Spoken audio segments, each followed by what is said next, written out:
Usted estuvo en París, ¿verdad? Usted no fue a Guatemala. Daniel Rodolfo, no más mentiras. Aquí dice en el estado de cuenta. Usted viajó hace 15 días a París y se gastó $8,000 en una tienda de tecnología. ¿Qué? Y mira al niño en lo que trabaja. ¡Qué pecado! Para evitar fraudes, ahora puede reportar su viaje y recibir notificaciones de sus compras desde la app Davivienda. Así de fácil. Davivienda, una multilatina en El Salvador. Cambiamos el sentido de roaming para que signifique viajar, descansar, trabajar, salir, emocionarse.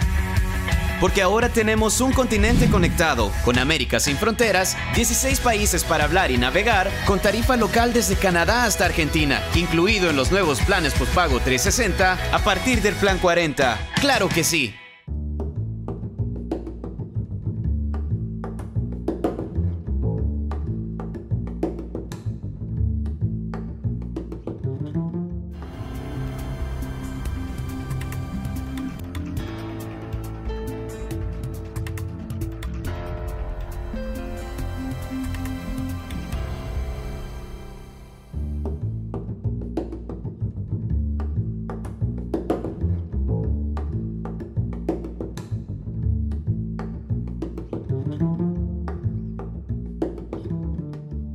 Buenas noches, hola Saúl. Hola Karen.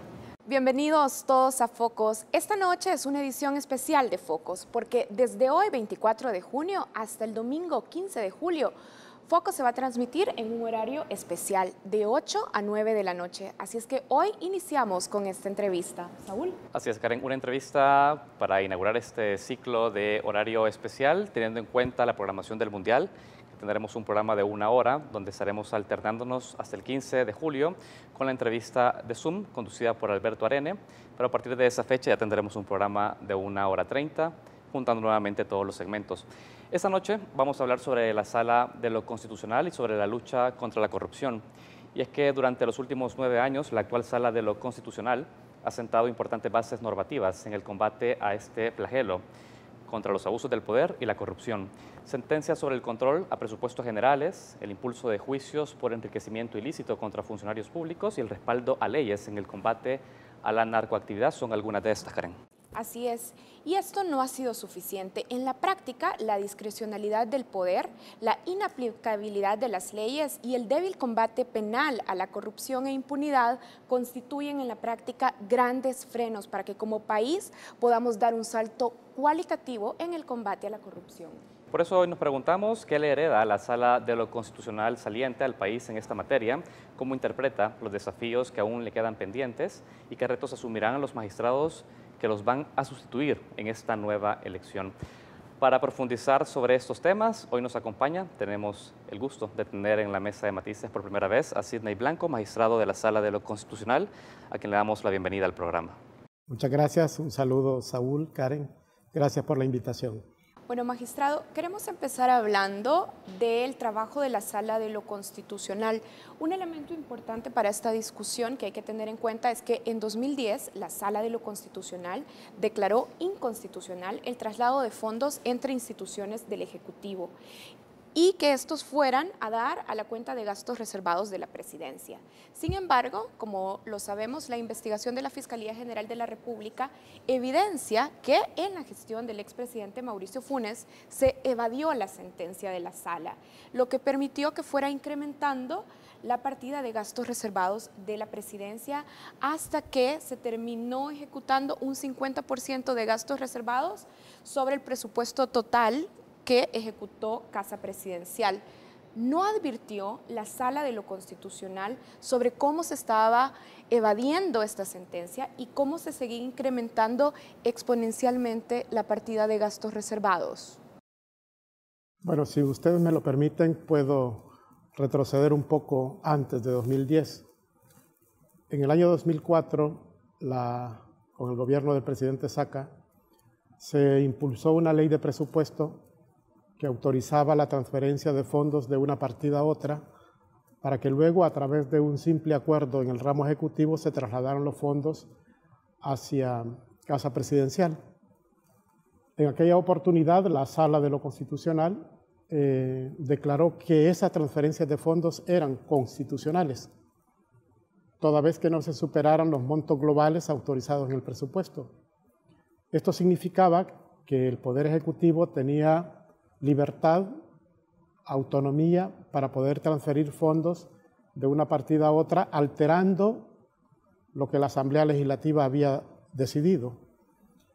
En esa oportunidad, repito, en el año 2004, la entonces Sala de lo Constitucional validó esta forma de actuar y el manejo de los fondos públicos. Yo creo que esto es el origen de lo que hemos visto y de lo que estamos viendo en los últimos meses acerca de las enormes cantidades de dinero de las que ha dispuesto Casa Presidencial para usos discrecionales, que ahora lo estamos viendo que van a parar a manos privadas a través de posibles enriquecimientos ilícitos. Esta misma dinámica la siguió el presidente Funes cuando llegó al poder en el año 2009, consignó en las leyes de presupuesto exactamente los mismos parámetros, pero entonces presentaron demanda de inconstitucionalidad. Algunas personas que antes creían que era constitucional, cuando llega el FMLN al poder, impugnan las leyes diciendo que ahora sí es inconstitucional. Algunos exfuncionarios de Arena llegaron a impugnar esa ley. Está hablando, por ejemplo, del ex vicepresidente. Estoy hablando del ex vicepresidente Borgo Bustamante. Exactamente. Entonces, la Sala de lo Constitucional en el año 2010 efectivamente declaró que era inconstitucional que se transfirieran fondos de una partida a otra. Y es que en realidad el presupuesto general del Estado quizás no se le presta la debida atención porque es el origen de todas las apropiaciones, malversaciones y enriquecimiento ilícito de los funcionarios. Saber para dónde y cuánto es el dinero que se destina para cada uno de los rubros creo que es importante. Y ahora yo lo veo con mayor nitidez, la vinculación que existe entre distribución de presupuesto y violaciones a derechos humanos. Me explico. Me parece que si, por ejemplo, los rubros para proteger derechos sociales como la salud, la educación, el trabajo o la seguridad son rubros insuficientes, seguro que tendremos violaciones a derechos humanos mucho más intensos si estuvieran con una cobertura suficiente presupuestariamente hablando. Magistrado, Karen hacía una pregunta al inicio. El contexto que usted nos hace es importante para poder situarnos de lo que estamos hablando. Justamente porque ustedes identificaron un vicio que podría repercutir en costos en derechos sociales, como usted lo está exponiendo, al incrementar esta partida discrecional en la presidencia y al ver que con el tiempo, a pesar de la sentencia, esta partida seguía creciendo dentro de Casa Presidencial. ¿No hubo una intención por parte de la Sala de hacer una audiencia de seguimiento sobre esa sentencia y comenzar a cuestionar a Hacienda si efectivamente se estaba cumpliendo? No se hizo. El problema que presentan estas leyes, que son de duración limitada de 1 año, porque rigen los presupuestos para 1 año justamente, es que los tiempos no alcanzan para fiscalizar la ejecución de cumplimiento de esta sentencia. ¿Por qué? Porque... Pero sí que sentaba precedente, perdón que lo interrumpa, para los siguientes años. Claro. Se pudo haber hecho audiencias de seguimiento en los siguientes años. Es que en los siguientes años también venían a impugnar de nuevo la ley. En el año 2010 se impugnó la ley, en el año 2011 también se impugnó la ley, porque utilizaban un mecanismo distinto al burdo acuerdo de transferencias por parte del Ministerio de Hacienda. Se impugnó la ley de presupuesto. Se impugnó la ley de presupuesto 2011, entonces la Sala ya no podía dar seguimiento a una sentencia que ya no tenía vigencia, digamos, porque el ejercicio fiscal que había enjuiciado ya había concluido. Claro.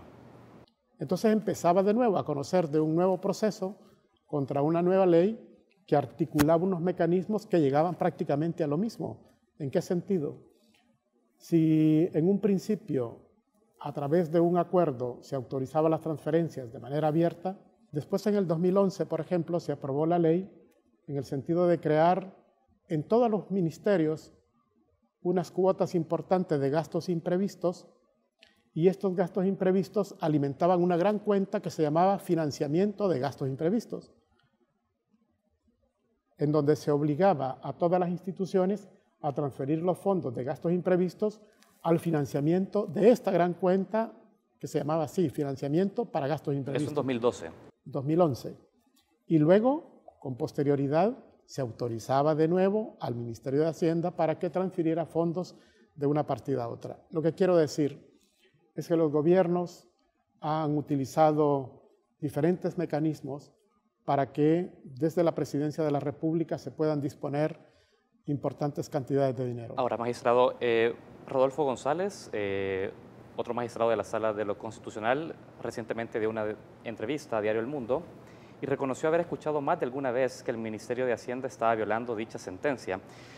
Cuando se da esta declaración, lo primero que nosotros nos preguntamos es si se informó al interior de la Sala de lo Constitucional ese tipo de movimientos y si no había otra manera por la cual advertir a una institución como una Corte de Cuentas que sí podía tener una fiscalización mucho más amplia a un año fiscal. ¿Eso tampoco se contempló? Mira, las instituciones no son verdaderamente transparentes respecto al manejo de los fondos públicos. Como digo, las leyes de presupuesto que tienen una duración limitada y algunas de las sentencias, creo que esta de 2010 se pronunció en agosto, finales de agosto, poco tiempo para que terminara el año fiscal. La sentencia de 2011 creo que se pronunció en noviembre de 2011, prácticamente se había agotado, digamos, el año fiscal, y por lo tanto no hay espacio para dar un seguimiento.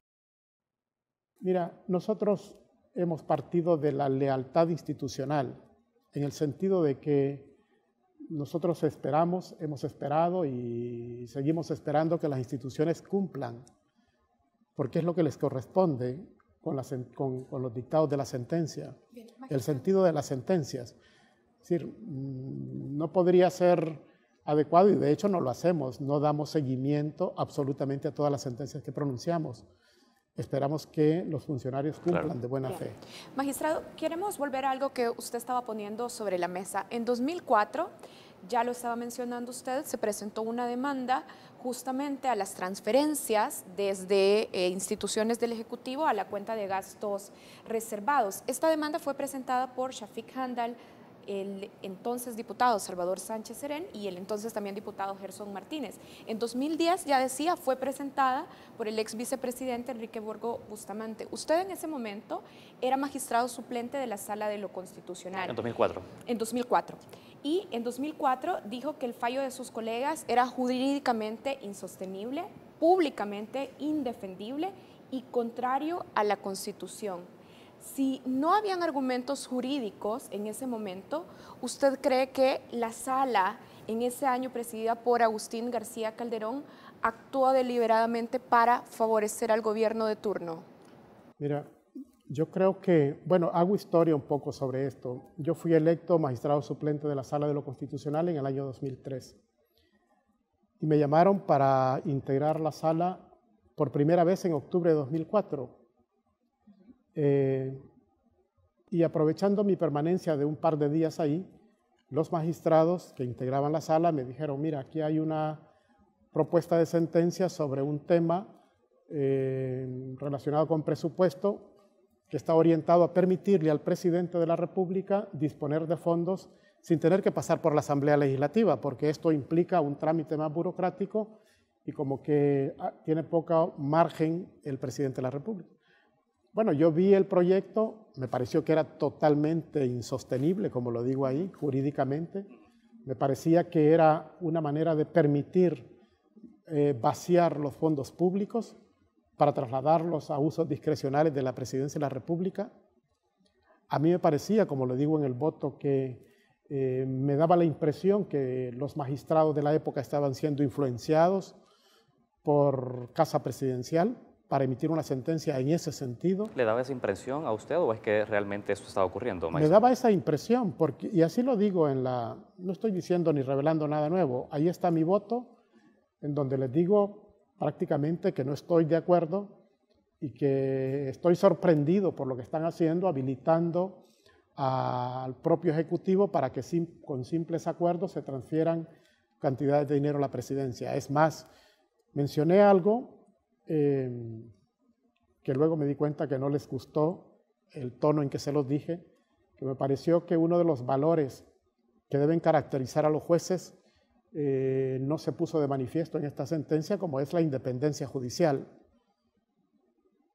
Desde mi punto de vista, había una clara injerencia de parte de Casa Presidencial en la decisión que adoptó en esa época la Sala de lo Constitucional.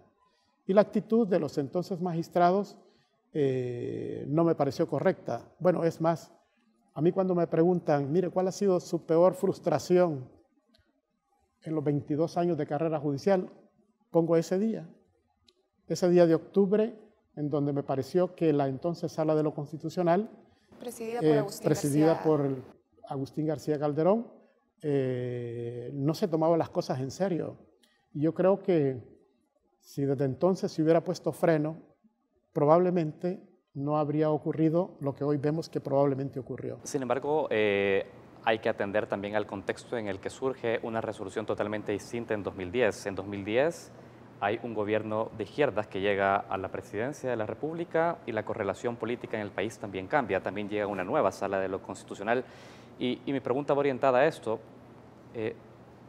La correlación política externa a lo que sucedía en el ambiente, no solo dentro de la sala, la presión política adicional, el movimiento social, fue un factor que terminó llevando a una sentencia totalmente diferente a la de 2004, es decir, acá hubo todas las condiciones entonces para poder impulsar una inconstitucionalidad del movimiento de ese tipo de partidas. ¿Le da usted un crédito a ese contexto? Mira, yo creo que el tema de la independencia de los jueces, más allá de las tentaciones que tienen los poderes externos para presionar, creo que el tema de la independencia es un principio ético personal, individual, que reside en la persona del juez. El juez puede estar siendo bombardeado, atacado, pretendiendo que se resuelvan las cosas como sectores lo solicitan, pero yo creo que el posicionamiento del juez tiene que ser jurídico, técnico, respetuoso de la Constitución, y eso es lo que nosotros a partir de 2009 hemos pregonado, ¿no?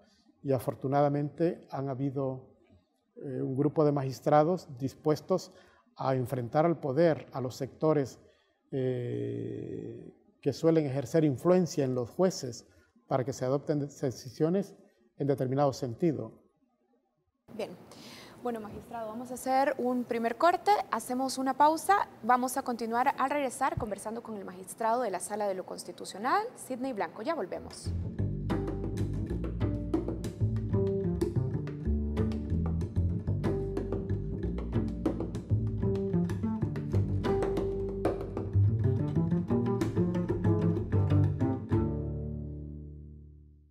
Este año vencen más de 1.7 millones de DUIs. ¿Tu DUI venció?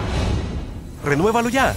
Tu DUI vigente es el único documento que te permite votar, cambiar cheques, tramitar remesas, hacer valer tus derechos y muchos beneficios más. Evita aglomeraciones y haz tu cita en línea en www.dui-sb.com o llamando al 2555-1900. DUI Centro, identificando El Salvador, Mühlbauer y Registro Nacional de las Personas Naturales. La verdad es la fuerza más importante de una sociedad. La verdad se comparte presentando los hechos con imparcialidad. La verdad la comparte un equipo comprometido, documentando cada momento clave de la historia. La verdad trasciende barreras y juntos tenemos el poder de compartirla. Compartamos juntos la verdad. Tu confianza en nuestro trabajo nos ha permitido compartirla durante 102 años. La prensa gráfica. Noticias de verdad.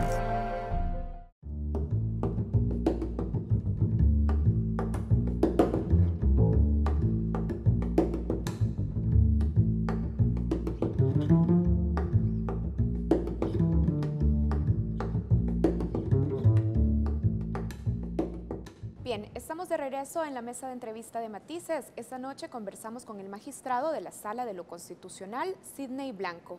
Magistrado, la ley de enriquecimiento ilícito que da facultades a la sección de probidad está vigente desde 1959, pero durante 56 años, es decir, de 1959 hasta 2015, ningún funcionario había sido llevado a juicio civil por indicios de aumento injustificado de su patrimonio, hasta que en 2015 finalmente la Corte Plena decidió enviar a juicio al diputado del PCN, Reinaldo Cardosa.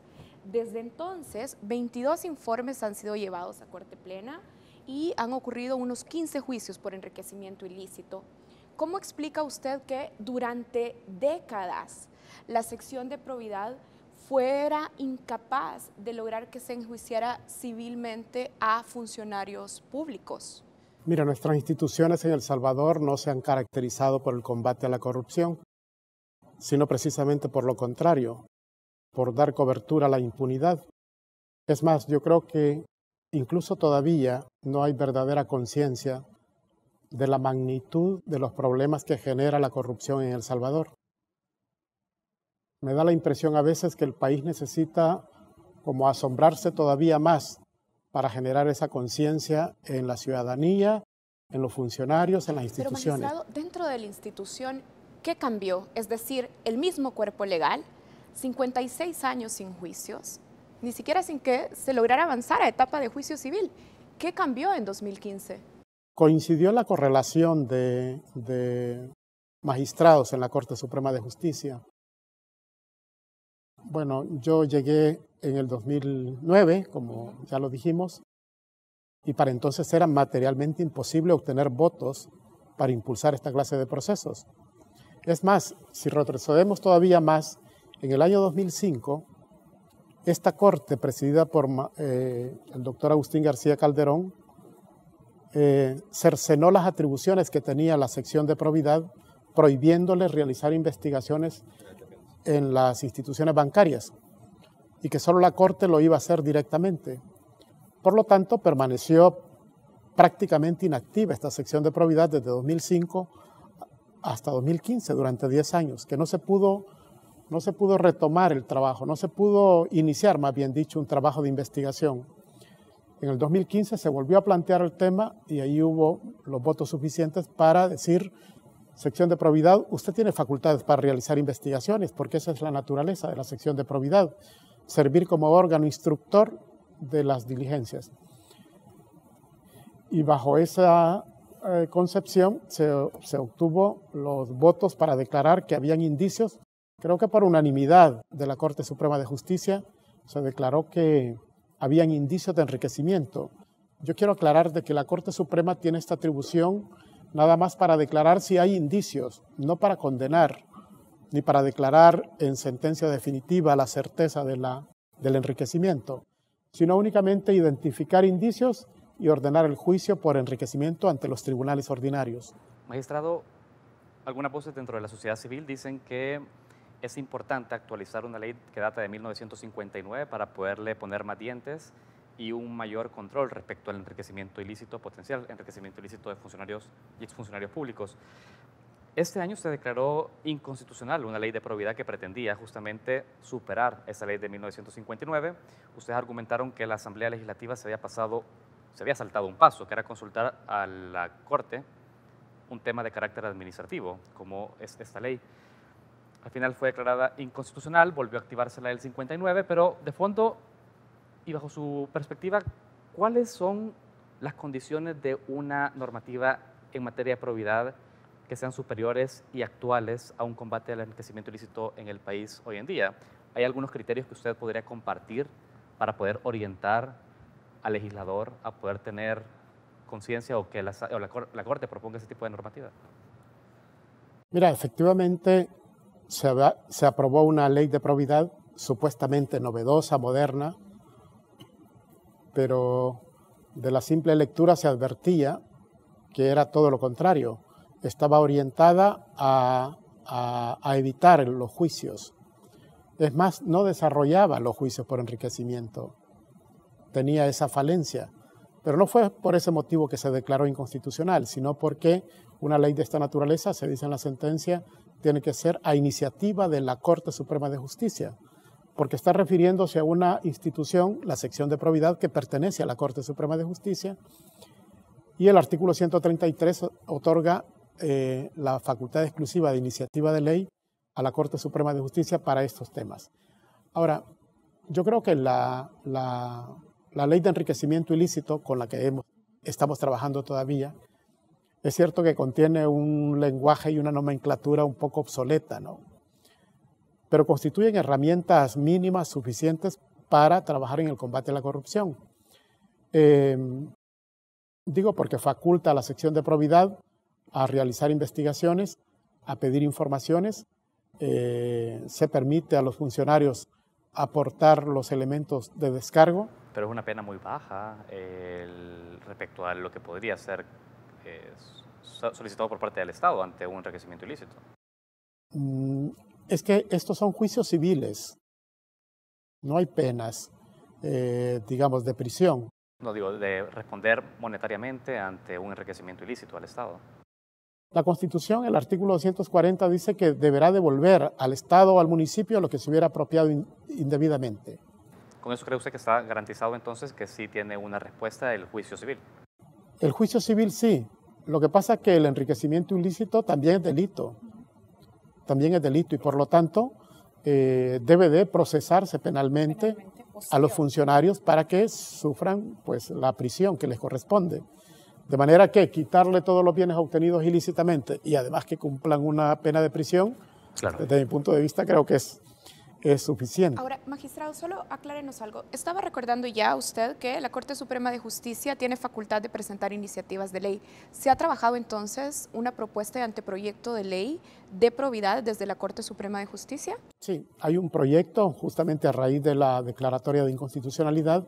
¿Cuándo se presentará a la Asamblea? Hay una propuesta, no lo hemos terminado de ver dentro de la Corte Suprema de Justicia y no tenemos fecha para hacerlo. Estamos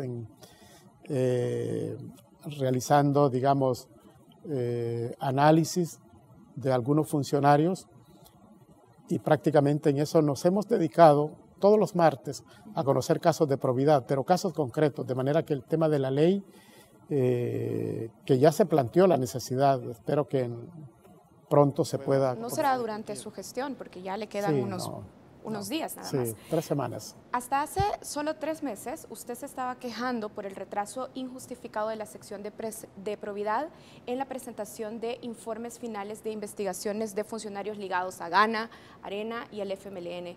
¿Le parece a usted que el trabajo de la sección se ha deteriorado desde que Carlos Pineda, director de la sección de probidad, se presentó como candidato a magistrado? Mira, no quiero vincularlo exactamente con ese dato, pero sí yo he percibido que en la sección de probidad se ha bajado el ritmo, también en la misma Corte Suprema de Justicia. Los temas de probidad no parecen ser prioritarios. ¿Por qué no? Y esto lo he dicho yo en la Corte. No, es lo que percibo de la Corte Suprema de Justicia. Claro, ¿y por qué lo percibe? ¿En qué elementos específicos lo percibe y cómo lo explica? Bueno, por ejemplo, hemos dilatado el conocimiento de los casos que están ya listos para presentarse. Se ha venido aplazando, se retira de la agenda, se plantea de nuevo, aparecen circunstancias que obligan a retirarlo de nuevo. Es una táctica dilatoria que, tal como lo he dicho yo en Corte Plena, tengo la percepción de que institucionalmente, yo no quiero señalar a magistrados concretos, pero institucionalmente el ritmo que traía la Corte Suprema de Justicia en el combate a la corrupción a través de los casos de probidad es evidente que ha bajado. Y no es casual que sea en un contexto previo a una elección. Podría ser, ¿no? Podría ser. ¿Pero qué intereses están detrás de estos procesos dilatados, de este ritmo que se baja de trabajo en la sección de probidad y en la Corte Plena? Mira, esto es un misterio, ¿no? Porque es como que de repente... Pero es muy grave. Claro que sí, es muy grave. ¿Pero usted qué sospecha? Es muy grave. Bueno, yo sospecho de que institucionalmente la Corte ha bajado el ritmo, no tiene prioridad en combatir la corrupción investigando a estos funcionarios. los informes están ya listos para ser presentados, se están presentando, lo que pasa es que algunos, por ejemplo, el de la vicepresidenta Ana Vilma de Escobar, llevamos 3 semanas analizando el informe, porque son muchas transacciones que deben de explicar ante la Corte Suprema, demasiadas transacciones, muchas cuentas bancarias. Hay que reconocer que tiene su complejidad, no es solo de llegar y decir, miren, aquí está este funcionario, que las cuentas no le cuadran. ¿Qué hacemos? ¿Lo declaramos que hay indicios o no? No se trata de eso. Ahora, se trata de conocer cada una de las transacciones. Pero mira, yo lo digo aquí públicamente, como lo he dicho en la Corte Suprema, tengo la percepción de que el ritmo ha bajado. No sé cuáles son las motivaciones para esa disminución, porque prácticamente caímos en una parálisis y yo por lo menos he dejado la huella a través de escritos, a través de intervenciones, diciendo, miren, démosle prioridad al combate de la corrupción. Lo interrumpo porque quiero insistir en esto. Si usted sospecha de esto, si tiene evidencias que ve cómo se ha retrasado el proceso, ¿qué va a hacer? Es decir, más que pronunciarse públicamente en la Corte o en los medios de comunicación, ¿qué se puede hacer? ¿Se puede poner un aviso a la Fiscalía, por ejemplo? Bueno, yo creo que esto yo no lo estoy revelando por primera vez acá. Claro.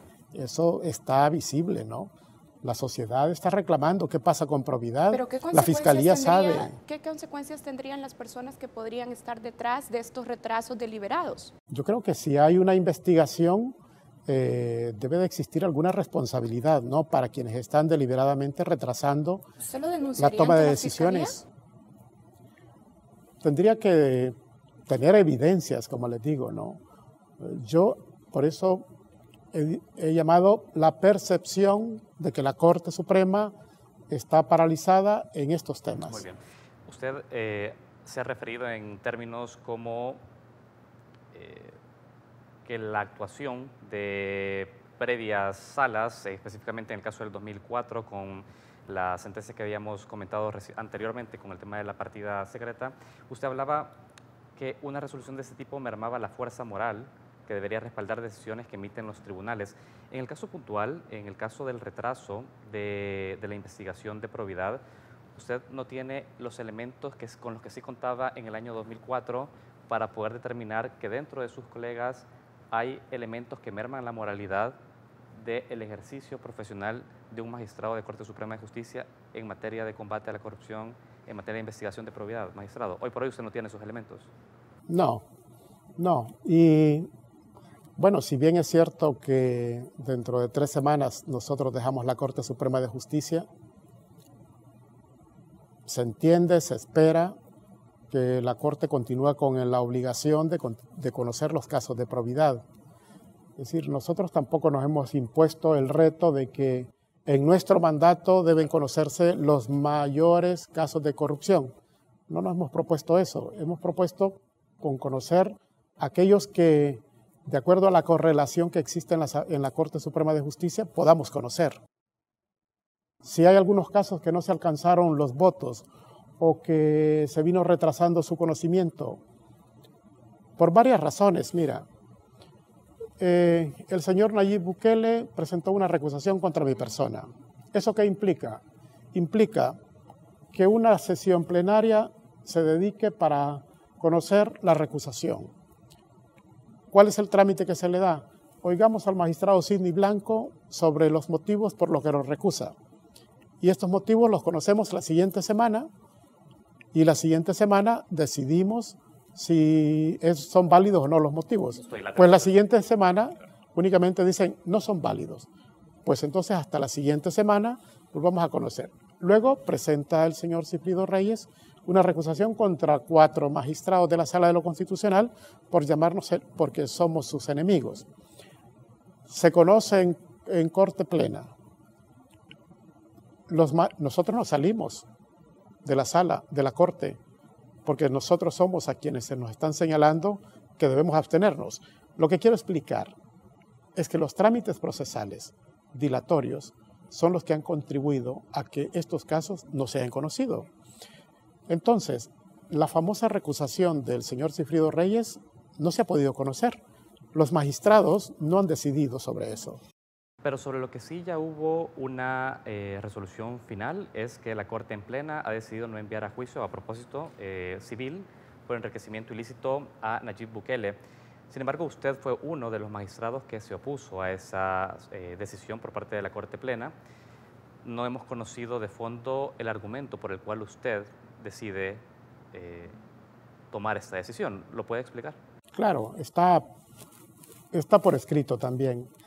En el caso del señor Bukele, yo, al igual que 5 compañeros de la Corte Suprema de Justicia, considerábamos que el hecho de que el señor Bukele, sus ingresos hayan sido en virtud de donaciones que recibía de la empresa Overmet, debió declararlos ante el Ministerio de Hacienda y no los declaró.